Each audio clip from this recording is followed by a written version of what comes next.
Welcome to our guide on the internal rate of return, or IRR, and its corresponding acceptance rule. These are crucial concepts in investment appraisal. Investment appraisal is all about evaluating potential projects to decide which ones add the most value to a company. The IRR is one of the most widely used metrics for this.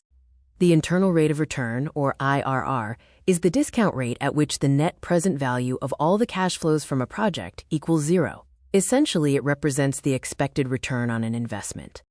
Understanding the IRR is vital because it provides a clear, single metric for assessing the inherent profitability and attractiveness of various capital projects, guiding crucial financial decisions.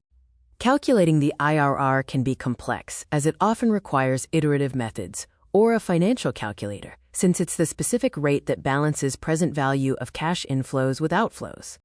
The foundational definition of the IRR is the discount rate where the net present value is exactly zero. This means the present value of the cash benefits equals the present value of the initial cost. While manual calculation can involve trial and error, most financial analysts rely on financial calculators or specialized software to quickly pinpoint the exact IRR. Now that we know what IRR is, let's look at how we use it to decide whether to accept or reject a project, the IRR acceptance rule. To use the IRR, we must first introduce the required rate of return, often called the hurdle rate. This is the minimum return a company expects from a project. The core of the rule is simple. If the calculated internal rate of return is higher than the company's hurdle rate, the project is considered acceptable because it exceeds the minimum expected return. Conversely, if the IRR is less than the hurdle rate, the project should be rejected. It simply doesn't generate enough return to be worthwhile for the company.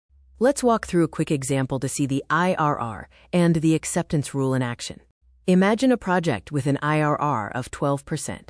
If the company's hurdle rate is 10%, the 12% IRR is greater than 10%, so the project should be accepted. While IRR is powerful, like any method, it has both advantages and limitations that we need to be aware of. One of the greatest strengths of IRR is its intuitive nature. It expresses a project's return as a percentage, making it easy for managers to grasp the potential yield. It is also self-contained, not requiring an arbitrary external rate like NPV.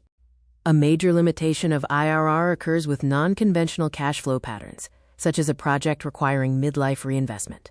This can result in multiple IRRs, complicating the decision-making process. Let's quickly recap what we've learned about the internal rate of return and the acceptance rule. The internal rate of return is the discount rate where NPV equals zero. The decision rule is simple.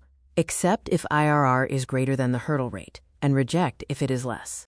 IRR is a powerful tool when used correctly. Always compare it against the hurdle rate, and be mindful of its limitations, especially with unusual cash flow streams, to make the best investment decisions.